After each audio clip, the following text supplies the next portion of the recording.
दोस्तों ये वीडियो आपके लिए बहुत इंपॉर्टेंट होने वाली है। आप जानते हैं कि रेलगाड़ी चैप्टर से सबसे इंपॉर्टेंट टाइप आपका है कि जब रेलगाड़ी किसी पुल या फिर प्लेटफॉर्म को पार करे। इस टाइप का क्वेश्चन आज हम हल करने वाले हैं और सभी एग्जाम में पूछा जाता है। परीक्षा कोई भी हो, एसएससी, रेलवे या फिर कोई टीचिंग एग्जाम हो, हर जगह ये क्वेश्चन पूछा जाता है। तो बड़े ध्यान से और लास्ट तक टिक के देख लीजिएगा। गारंटी हमारी है कि आपके दिमाग में उतार देंगे, फिर आप पढ़ाई में कितना भी कमजोर है। तो चलिए फटाफट से हम वीडियो की शुरुआत करते हैं, लेकिन उससे पहले आप लोगों का कमेंट लेना बिल्कुल नहीं भूलते, जो आप लोग पिछली वीडियो में दिए गए सवाल पे किया करते हैं। तो पिछली वीडियो का जो सवाल था हमारा कि एक ट्रेन 54 किलोमीटर प्रति घंटा की चाल से चलकर एक सिग्नल को 8 सेकंड में पार करती है, तो ट्रेन की लंबाई आपको बताना था। बहुत सारे लोगों ने बिल्कुल सही आंसर दिया है। यहाँ पे प्रदीप सिंह और रितेश जायसवाल, ओमेंद्र चौहान, दिनेश चौधरी और मंगल सिंह, लाडली मौर्य, ड्रामा वाली दीदी, लक्ष्मी, रॉयल राजमीना, उमेश कुमार, सुप्रिया कुमारी, प्रवीण कुमार यादव जी। तो आप सभी लोगों ने बिल्कुल सही आंसर किया है और हम आशा करते हैं कि हर क्वेश्चन का जवाब आप लोग देते रहेंगे और प्यारे प्यारे कमेंट करते रहेंगे। तो चलिए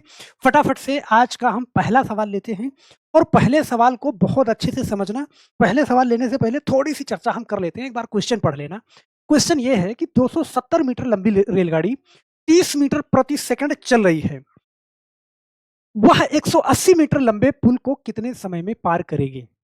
अब यहाँ पे अभी तक जो आपने टाइप किया कि अगर कोई रेलगाड़ी, ऐसे ध्यान देना भाई, कोई रेलगाड़ी, ये कोई खंबा है, तो कोई रेलगाड़ी अगर इस खंबे को पार करेगी तो ऐसे समझना, मान लो कि ये कोई रेलगाड़ी है और ये कोई खंबा लगा है, तो इस खंबे को पार करेगी तो ऐसे चलेगी इतना, मतलब कि रेलगाड़ी ठीक अपनी लंबाई के बराबर, यहाँ पे समझना, रेलगाड़ी ठीक अपनी लंबाई के बराबर दूरी तय करेगी। लेकिन अगर रेलगाड़ी किसी प्लेटफॉर्म को पार करेगी, ऐसे समझना, जैसे मान लो ये कोई प्लेटफॉर्म बना हुआ है, सही है, ये कोई प्लेटफॉर्म बना हुआ है और रेलगाड़ी जब इसको पार करेगी तो ऐसे समझना भाई, रेलगाड़ी यहाँ पे देखो, यहाँ से इंटर करेगी और यहाँ से इंटर करने के बाद रेलगाड़ी इस तरीके से चलेगी, ऐसे ऐसे चलेगी। पहले तो यहाँ बराबर में आएगी और फिर उसके बाद क्रॉस करेगी ये, तो इसके बराबर दूरी तो तय करेगी ही करेगी और प्लस अपनी दूरी के बराबर तय करेगी, सही है। अगर 50 मीटर का प्लेटफॉर्म है और 100 मीटर की ट्रेन है तो 50 मीटर ये चलेगी और 100 मीटर ये चलेगी, अर्थात रेलगाड़ी की लंबाई और प्लेटफॉर्म की लंबाई दोनों आपस में आप जोड़ दोगे। ये चीज मैं समझाना चाहता हूँ, सही है। अभी तक आप क्या करते थे कि रेलगाड़ी की लंबाई को ही दूरी मानते थे, लेकिन अब दूरी आप किसको मानोगे? प्लेटफॉर्म की लंबाई को और रेलगाड़ी की लंबाई को, दोनों को जोड़कर आप दूरी मानोगे। ये चीज समझना। अब सारी चीज मैं क्वेश्चन के माध्यम से समझाता हूँ, बेफिक्र रहिए आप, आपके दिमाग में जाएगा। और रेलगाड़ी वाला चैप्टर जब से मैंने शुरू किया है, पहले टाइप से ही मैंने आपसे कहा कि सिर्फ एक चीज याद रखना, क्या? कि आप ये याद रखना कि जब चाल का समय से गुणा करते हो तो क्या निकल के आता है? दूरी निकल के आती है। सिर्फ इतनी बात याद रख ली। तो अगर रेलगाड़ी किसी खंभे को पार करती थी तो उसकी लंबाई ही दूरी बन जाती थी, लेकिन अब यहाँ पे प्लेटफॉर्म को पार कर रही है, ध्यान देना, प्लेटफॉर्म या पुल को पार कर रही है, कह रही है कि 180 मीटर लंबे पुल को कितने समय में पार करेगी, ध्यान देना। तो रेलगाड़ी की लंबाई और पुल की लंबाई दोनों आपस में यहाँ पे जुड़ जाएगी तो वो बन जाएगी दूरी। तो यहाँ पे ध्यान देना, 270 मीटर लंबी रेलगाड़ी, तो 270 मीटर रेलगाड़ी की लंबाई है और प्लस पुल की लंबाई कितना है? 180 मीटर। ये टोटल दूरी बन जाएगी, मतलब ये बन जाएगी दूरी। और यहाँ पे ध्यान देना, दूसरी चीज क्या निकालना है? कितने समय में पार करेगी, तो समय आपको निकालना है। और यहाँ पे ध्यान देना, चाल क्या है? चाल कितना है? 30 मीटर प्रति सेकंड। ध्यान देना, 30 मीटर प्रति सेकंड। अगर ये किलोमीटर प्रति घंटा में होता तो मैं 5/18 करता, लेकिन किलोमीटर प्रति घंटा में नहीं है तो फिर कोई दिक्कत नहीं है, क्योंकि ये भी डाटा मीटर में है और ये भी जो है मीटर प्रति सेकंड में है। तो यहाँ पे देखो, समय आप निकाल, ये आपके सामने 30 गुणा समय, सही है। और यहाँ पे आपने इसको जोड़ा, तो जोड़ा तो देखो 0 और 8 7 15 के 5 हासिल 1 2 1 3 और 1 4। तो समय क्या निकल के आ जाएगा? ध्यान देना, समय निकल के आ जाएगा 450 और बटा में 30 करोगे तो यहाँ पे ध्यान देना, 3 से काटोगे कितनी बार में? 15 बार में कट जाएगा।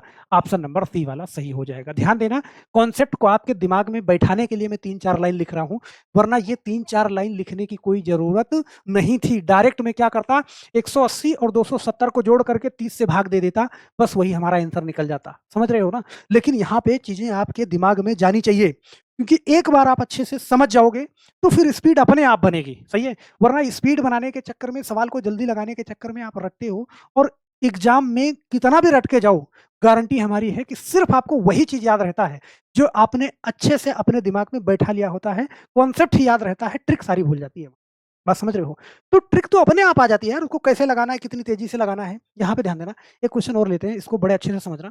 54 किलोमीटर प्रति घंटा की गति से चलने वाली 120 मीटर लंबी ट्रेन सही है? यहाँ पे देखो चाल दे रखी है कितना 54 किलोमीटर प्रति घंटा की गति से चलने वाली 120 मीटर लंबी ट्रेन को 135 मीटर लंबे पुल पार करने में कितना समय लगेगा? तो भैया हम जानते हैं, अभी भी यही कहेंगे आपसे कि जब चाल का समय के साथ गुणा करो, तो दूरी निकलती है। देखो ये मैं डायरेक्ट कर सकता हूँ, लेकिन आपको समझाना मेरी प्राथमिकता है। दूरी यहाँ पे क्या हो जाएगी? देखो ट्रेन की लंबाई मतलब 120 मीटर और 135 मीटर जो है प्लेटफ़ॉर्म की लंबाई। तो 120 मीटर ये, सही है? 120 मीटर ये और प्लस 135 मीटर ये, दोनों आप क्या करोगे? जोड़ दोगे, सही है? और यहाँ पे पूछ क्या रहा है? कितना समय लगेगा? मतलब समय आपको निकालना है और समय निकालना है तो चाल क्या है? यहाँ पे 54 किलोमीटर प्रति घंटा है। ये किलोमीटर प्रति घंटा है, सही है? और ये दूरी मीटर में है, तो इसको मीटर पर सेकंड में बदलोगे 5/18 से। इतनी बात आपको समझना होगा और इतनी बात अगर आप समझ गए हैं, तो यहाँ पे ध्यान देना। देखो 18 से काटोगे कितनी बार में? 3 बार में, 3 पचे 15, मतलब यहाँ पे 15 गुणा समय और इस वैल्यू को आपने यहाँ पे जोड़ दिया, तो ये कितना आ गया? 255 आ गया। देखो 5 और 3 2 5 और ये 5, सही है? तो समय क्या निकल जाएगा? बड़े आराम से आप निकाल लोगे, 255 और बटे में 15। देखो 15 से काटोगे 15 एक के 15, सही है? यहाँ पे 10 बचा, यहाँ पे 5, 15 सत्ते 105 पूरा कट जाएगा। मतलब आपका आंसर आएगा कितना? 17 सेकंड। बहुत आराम से कर लोगे। मुझे नहीं लगता कि कोई भी दिक्कत होगी। स्टार्टिंग से आप देखते आ रहे होंगे, तो इसके पहले भी मैंने कुछ बहुत ज़्यादा नहीं बताया। यहीं पे सारी चर्चा मैंने करी है। चाल गुणे समय बराबर दूरी। पूरा का पूरा चैप्टर इसी पे खत्म है। आप पीछे वाले पार्ट देख के आएँगे ना तो और समझ में आएगा। चलिए एक सवाल और लेते हैं। यहाँ पे आपसे समय पूछ रहा है ना, इसी सवाल में कभी-कभी चाल पूछ ले। देखो पूरा चैप्टर कभी चाल पूछेगा, कभी समय पूछेगा, कभी दूरी पूछेगा। 3 चीज़ ही है, 3 ही चीज़ पूछेगा। देखो इस वाले क्वेश्चन में देखना बड़े ध्यान से। यहाँ पे क्या करा है कि एक रेलगाड़ी 450 मीटर लंबे प्लेटफ़ॉर्म को 20 सेकंड में पार कर लेती है। सही है? यदि रेलगाड़ी की लंबाई 150 मीटर है, तो उसकी चाल ज्ञात करो। सही है? भैया यहाँ पे ध्यान देना, हम जानते हैं कि चाल का समय के साथ में गुणा करो तो क्या निकल के आती है? दूरी निकल के आती है। दूरी हमारी क्या हो जाएगी? रेलगाड़ी की लंबाई और प्लेटफ़ॉर्म की लंबाई। तो यहाँ पे कितना देखो, अब कहो तो मैं डायरेक्ट जोड़ दूँ यार, सही है? करते आ रहे हो। भई 450 और 150 तो कितना हो जाएगा? देखो 4 1 5 और 50 50 600। दूरी को मैंने डायरेक्ट करा यहाँ पे 600 लिख दिया। क्या इतनी बात समझ में आ रही है ना? बोलो। और हमें क्या निकालना है? चाल निकालना है। समय दे रखा है कितना? 20 सेकंड। यहाँ पे समय की जगह हम 20 लिखेंगे। चाल हमें निकालना है और भाई चाल निकालोगे तो देखो जो संख्या बराबर के इधर गुणे में है उधर जाएगी तो बटे में। 600 बटा में 20 करोगे तो 20 से कट जाएगा, 20 तिहाई 60 और यहाँ पे डायरेक्ट 30 आंसर दे दोगे। ऑप्शन नंबर बी वाला आपका सही हो जाए। बोलो समझ आया नहीं आया? बड़े आराम से कर लोगे। मुझे नहीं लगता कि पूरे चैप्टर में आपको कहीं भी दिक्कत आने वाली है, सही है? लेकिन मेरे माइंडसेट से आप एक बार पढ़ोगे तो, सही है? भाई ज़रूरी नहीं है कि आपको पता पहले से भी हो सकता है, ऐसा नहीं है, आपके दिमाग में तमाम तरीके होंगे।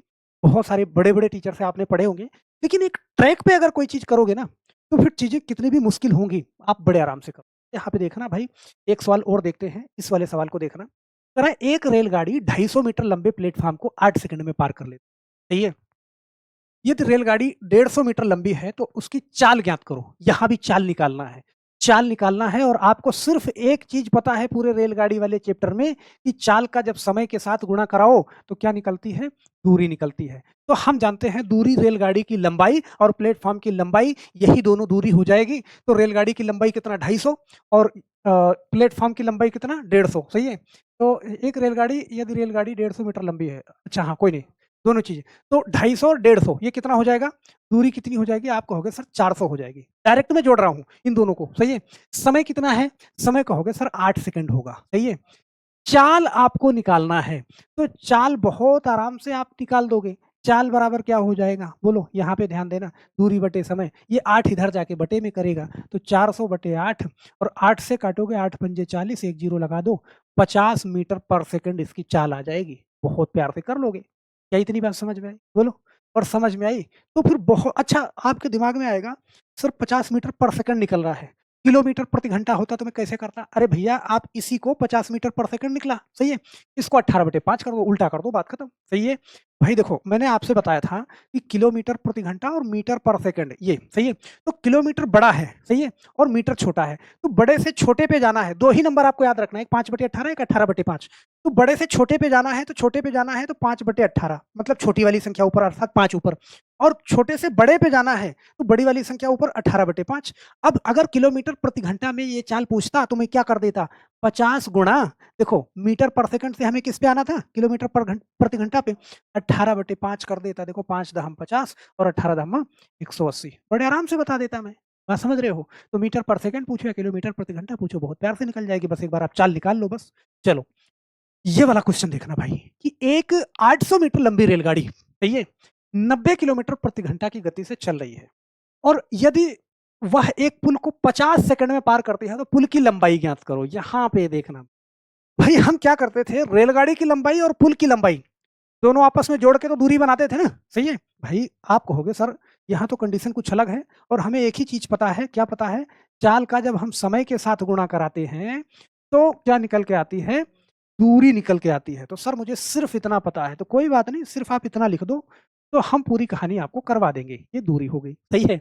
अब यहाँ पे ध्यान देना, देखो 800 मीटर लंबी रेलगाड़ी है और यहाँ पे आपको पुल की लंबाई बतानी है, सही है। तो रेलगाड़ी और पुल दोनों की लंबाई को जोड़ के हम दूरी बनाते थे। तो रेलगाड़ी की लंबाई कितना है, यहाँ पे ध्यान दो, 800 है, बोलो, और प्लस पुल की लंबाई हमको मालूम नहीं है तो मैं कुछ भी कर लूं, ये हो गई हमारी दूरी, बोलो, सही है। और समय मुझे मालूम है कितने सेकंड में, यहाँ पे ध्यान दो, 50 सेकंड में, तो समय की जगह पे मैं 50 रख दूंगा, और चाल की जगह पे कितना, 90, तो 90 किलोमीटर प्रति घंटा में है, साथ में मैं बदल दूंगा किससे, 5/18 से। ये हमारी कहानी हो जाएगी, सही है। और ये हो जाएगी तो देखो 18 से काटोगे, 18 पंजे 90, ध्यान देना, 5 25 और 25 पंचे 125, ये लिखा, ध्यान देना, 125 और एक जीरो ये लगाया, सही है, बराबर। ये देखो इधर मेरे पास है 800 और प्लस x, ये है मेरे पास, इस चीज को ध्यान से समझना, सही है।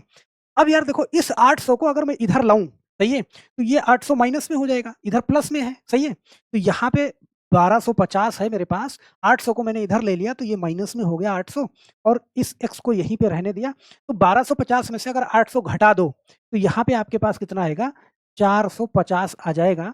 मतलब x की वैल्यू बहुत प्यार से आप बता सकते हैं, अर्थात प्लेटफॉर्म की लंबाई व पुल की लंबाई 450 मीटर आ जाएगी। और ऑप्शन नंबर कौन सा, डी वाला सही हो। बोलो कर लोगे या नहीं कर पाओगे भाई, बड़े आराम से कर लोगे, मुझे नहीं लगता कि कोई भी यहाँ पे दिक्कत आने वाली है। चलो यार एक सवाल और करा देते हैं लास्ट, लेकिन एक सवाल और कराते हैं। अब इसमें आप अच्छे से सीख लेना क्योंकि अगला सवाल का जवाब आपको देना है। तो इस सवाल को बड़े ध्यान से देखना। करा एक 600 मीटर लंबी रेलगाड़ी 72 किलोमीटर प्रति घंटा की चाल से चल रही है। यदि वह एक पुल को 40 सेकंड में पार करती है तो पुल की लंबाई ज्ञात करो। यहाँ पे हमको मालूम है, एक ही चीज मालूम है, क्या, कि चाल और गुणा समय, यही बराबर क्या निकल के आती है, दूरी निकल के आती है। एक ही चीज मालूम है। और हम जानते हैं कि प्लेटफॉर्म, रेलगाड़ी किसी पुल को पार करती है तो रेलगाड़ी की लंबाई और प्लेटफॉर्म की लंबाई दोनों को हमें जोड़ना होता है। तो यहाँ पे रेलगाड़ी कितना है, 600 मीटर लंबी रेलगाड़ी, तो रेलगाड़ी की लंबाई कितना है, 600 मीटर, ये कर लिया। और यहाँ पे किसकी, पुल की लंबाई हमें यहाँ पे निकालना है तो मैंने एक्स कर लिया, सही है। समय यहाँ पे दे रखा है कितना, 40 सेकंड। आपको निकालना है क्या यहाँ पे, अच्छा चाल भी दे रहा है कितना, 72 किलोमीटर प्रति घंटा दे रहा है, तो मैं 5/18 करके मीटर पर सेकंड में कर लूंगा, सही है। अब बड़े आराम से कर लिया, देखो 18 से 18 चौके 72, 4 पंचे 20 और 20 गुणा 40, तो 2 चौके 8, यहाँ पे ध्यान देना, ये ये 8, ये कर लिया, देखो 4 पंचे 20, 20 चौका 80 और एक जीरो ये लगा दिया, बराबर। यहाँ पे मेरे पास है क्या, 600 और प्लस x, सही है। तो यहाँ पे देखो 600 इधर प्लस में इधर आएगा तो माइनस में हो जाएगा, 800 माइनस 600 बराबर मेरे पास क्या, x। तो x की वैल्यू क्या निकल के आएगी, यहाँ पे बड़े आराम से 200 आ जाएगी। और बहुत तेजी के साथ आप अपना आंसर टिक कर सकते हो, ऑप्शन नंबर ए वाला सही हो जाएगा। बोलो, तो मुझे लगता है कि कोई भी दिक्कत नहीं होगी इस टाइप में, और इस टाइप का सवाल आपके दिमाग में बसा भी रहेगा, कहीं प्रैक्टिस भी नहीं करोगे तब भी आपको नहीं भूलेगा। हाँ, एक सवाल का जवाब आप मुझे दे देना, ये रहा आपका लास्ट का क्वेश्चन, इसका जवाब मुझे चाहिए, कमेंट बॉक्स में जरूर देना। और इस वीडियो के बारे में ये भी लिखना कि कितना समझ में आया, एक बार क्वेश्चन पढ़ लेना। जरा एक 500 मीटर लंबी रेलगाड़ी 54 किलोमीटर प्रति घंटा की गति से चल रही है, वह एक पुल को 60 सेकंड में पार करती है, तो पुल की लंबाई क्या है। भाई अगर आपने अच्छे से वीडियो देखी है ना, तो माइंड में कैलकुलेट करके इसका आंसर आप नीचे कमेंट बॉक्स में दे सकते हो, गारंटी हमारी, सही है। लेकिन माइंड में ना निकले, कॉपी पेन उठाओ, फटाफट से इसका जवाब नीचे कमेंट बॉक्स में जरूर लिखना। और नए लोग जो हैं उनके लिए बता दूं कि टेलीग्राम चैनल का लिंक आपको वीडियो के डिस्क्रिप्शन बॉक्स में मिल जाएगा, वहां से जाके जुड़ जाइएगा। जितनी भी क्लासें कराते हैं दोनों चैनल पे, सारी की सारी अपडेट वहां पे डालते हैं। तो वो आपके लिए बहुत इम्पोर्टेंट हो जाएगा। तो नए लोगों से रिक्वेस्ट है कि वो चैनल को सब्सक्राइब ज़रूर कर लेंगे, पुराने वाले बिना लाइक किए हुए, कमेंट किए हुए बिल्कुल नहीं जाएँगे। तो कमेंट ज़रूर करिएगा, फिर मिलते हैं हम नेक्स्ट वीडियो में, तब तक के लिए आप सभी लोगों का बहुत-बहुत धन्यवाद। जय हिंद।